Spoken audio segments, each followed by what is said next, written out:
3 laps. Scotty Webster's trying to get the whip out maybe the shepherd's hook to latch onto the back of the Irving Vincent to keep in touch with these guys. As Laurie Fife, it certainly hasn't slowed him down there in 4th position. And look at the rider making a charge on bike number 2. It's Rex Wolfen, and it looks he's up to about 5th position now and charging through. There's Paddo on bike number 66, just getting away from Higgsy on bike number 26. Then it's Albert de Hennepy is the next rider through on the immaculate sharp-tuned Kawasaki. Yeah, that is an immaculate. Then behind them is Mick Neeson as well, and the rest of the field comes through at varying rates of velocity. But the one with the velocity at the moment is Robbie Phillips. He has just left them standing. But Phil, I'm sure that Beau Beaton, he's like I said in the first race, he couldn't get any further under the tank unless he threw it into the weeds to try and get round there. But he's gone from about a 3-second to a less than a second deficit over Robbie Phillips on that Mick Hone Suzuki, the one he used to campaign all those years ago when he got the nickname Mr. Superbike. One of the most apt descriptions you'd ever think of a bloke. One of the pioneers of superbike racing here in Australia. And Beau Beaton is close, but I think Robbie Phillips might have had a look round to see what is going on. As the scenery around here is just simply sensational at the moment, this immaculate Phillip Island circuit. Yeah, 2 laps and 2 corners to go now for Robbie Phillips. Has he got enough of a lead to hold back a charging Beau Beaton? I don't think so, Braxy. Beau Beaton is coming very, very quickly. Back marker's starting to come into play now. Robbie Phillips goes past, sucks his fairing clean off that back marker, and Beau Beaton also scrapes his elbow around the final corner as he overtakes around the outside as well. So it's Phillips from Beaton. Was 1.9 seconds at the completion of the last lap, Braxy. It is now down to a lot less than 1.9 seconds, I'd estimate, as they come across the start-finish line. Timing monitor has not updated as yet for Beau Beaton. It's 0.865, so it's come down by 0.3. Scotty Webster's also trying to go with them on the Moto, Martin. 4.1 seconds behind the lead, but safe 3rd place at the moment. Yeah, Laurie Fife still hanging in there, and something that's the bike a bit lighter than it was after it's exploded something out of the exhaust pipe. We believe it to be the baffling, or maybe it's part of a piston, who knows, and he's still running it. But Robbie Phillips will get the gap shortly. We won't need the gap. We'll see it on screen. How close it is as Beau Beaton. That outside line he loves around turn 4 Motul corner this weekend. Now he tucks it back inside to try on a line. Robbie Phillips has now got a race. He thought he might have been in the comfort zone there before, Phil, but definitely not now as they head round to Siberia for the second last time. Also, quick mention to our leading period 4 rider, Simon Cook on the CB 750 is in 11th place outright, Braxy. So that's a fantastic performance from Simon Cook. Qualified behind Ken Wooten, as he was very quick to point out. And Ken's got a couple of positions to make up if he thinks he's going to get the better of Simon Cook. 9, in fact. Yeah, he will. That's the 20th position for our esteemed Ken Wooten. But look at this. The last lap board will be coming out shortly. They're on their 5th lap. It's a 6-lap journey. Beau Beaton on this immaculate Irving Vincent. A blast from the past. Now we've got on the Robbie Phillips. He's going to try everything on his last lap to try and get through.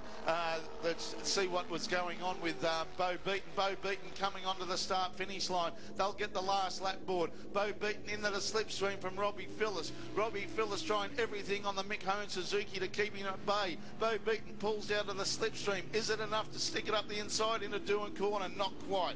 Beau Beaton has got the small fairing on the front there, Braxy. Beau Beaton's a real size man. He's not going to get behind that fairing, and Robbie Phillips has got none. So a great battle there down the front straight. None of them have protective fairings to hide behind. Robbie Phillips may look like he had a little bit of a moment mid-corner there, coming through Southern Loop on the final lap. Yeah, and he said Beau Beaton saw the advantage. Now, what's that was going through? Beau Beaton must have missed a gear coming out of Southern Loop, because that's his race run and won as far as going for the victory. Well, I wouldn't say that too much, because Beau Beaton might be throwing it up there, but he did lose a considerable amount of distance over Robbie Phillips there as he came out of Southern Loop and down the ultra-fast Bass Straight with that awesome turn 3. And that was a fantastic shot of it, went through turn 4 on that occasion too, Braxy, the beautiful Vincent. But here we go, there we go. Robbie Phillips has a moment, Beaton onto the ripple strip. How did he keep that off the grass? An excellent display of skill once again from Beau Beaton. Not surprised, we've been watching it all year, but can he catch up to Robbie Phillips on the last lap? The answer to that question, Braxy, is yes. That's a definite affirmative there, boss. As we come round Lukey Heights for the last time, Beau Beaton up around the outside. That's a long way round, but the short way up to the inside. They're side by side in MG. Robbie Phillip is just shaking his head going, this is impossible. Now watch the drive from Robbie Phillip and watch the drive of the Irving Vincent. Beau Beaton has got the throttle to the stops. Up to the inside, is it going to be 2 from 2? What an amazing comeback from that last lap where he looked like he was gone for all money. Onto the straight. Oh, the lapper won't have a chance of getting in the way now. Beau Beaton round the outside. 2 from 2 for the kid from Coffs Harbour with the Robbie Phillip, the old stager, in second spot. I don't know if he'll shake his hand this time, Phil. He might give him a clip round the ear. Yeah, no, I think Robbie Phillip knows that he had a good lead then, and Beau Beaton really put in the hard ones. A fantastic victory. He has got another advantage, and that's having Craig McMartin in his corner, and he's been coaching him and giving him a lot of tips this year as we watch now Rex Wolfenden come round to complete his race in 6th position. But Robbie Phillip taken victory from Beau Beaton. Scotty Webster in 3rd. The Loose Cannon managed to make it round in 4th place. And what a fantastic race, Braxy. The second of the 3 historic races this weekend, and they've certainly lived up to every expectation that I'm sure everyone had of them. Yeah, the racing, they're just sensational. The age shall not weary the bikes, or the age of the young and the older competitors here in this Glen Cameron Australian historic race. And how happy is Beau Beaton? It's a wonder he isn't doing a stunt by standing on the seat, let alone standing on the pegs. And the other thing is, though, too, that it's great to see the younger riders coming in and having appreciation for the older bikes. These are the bikes that started, the ones that we're watching here racing this weekend, and that Irving Vincent is an absolute classic. It just shows you how immaculate it is even from a distance here as they come down to exit the track at turn 4, modal corner this weekend, and go back to the pits. And I'd love to be a fly on the wall as Robbie Phillip and Beau Beaton come up and have a bit of a... You'd want to have the 7-second mute on if it was in Robbie Phillip's pit, Braxy. Yeah, but mate, put your hands together for this, guys. There's the results on GPTV. Beau Beaton beating Robbie Phillip by just 0.6 of a second. What the hell? What's a thousandth of a second? With Scott Webster and Laurie Fife in 4th position. Yeah, second page is Stu Lolly in 5th, Rex Wolfenden in 6th, Jason Patterson in 7th, and Keith Higgs on bike number 26 back there in 8th place. Then Albert Tahanepi, Danny Dess, Simon Cook and Richard Easton rounding out the top 12. And a good spread of different bikes there, and a good battle just nudging out Neville Grant and Peter Ross, Andrew Linden, Wayne Gow there.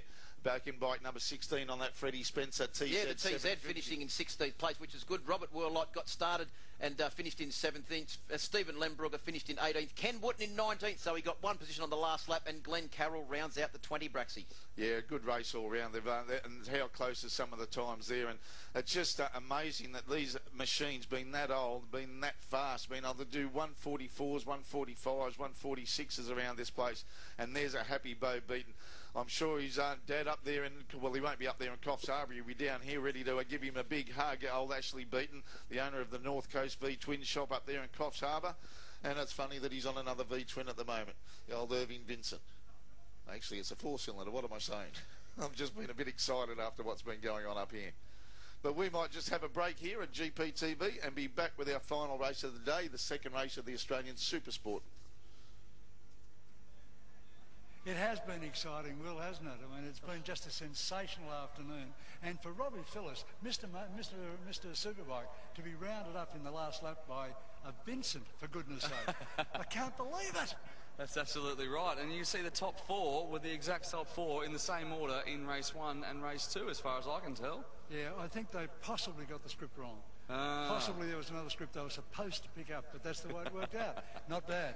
Now, and we're about to watch even more amazing efforts coming up, of course, because we're talking about the Glen Cameron historic race, round 3, in fact. And for the first 2 rounds, of course, it's been Beau Beaton on the Vincent, followed by Rob Phillip on the Suzuki, followed by Scott Webster. Scott Webster, yes, you're dead right. Scott Webster in 3rd position. So we'll see if those positions can be reversed. And after you look at those first 3 up the top, further back down the grid is Ken Wooten, just a little bit down the grid. Just a little bit down the grid, though. Yeah, but he's an enthusiast and he rides well, and he's probably one of the gurus of motorcycle sport and motorcycling in Australia as the editor-in-chief of Australian Motorcycle News. So the man really knows his stuff. And believe me, whatever he's got out there on the track, he's wringing the tail out of the bike.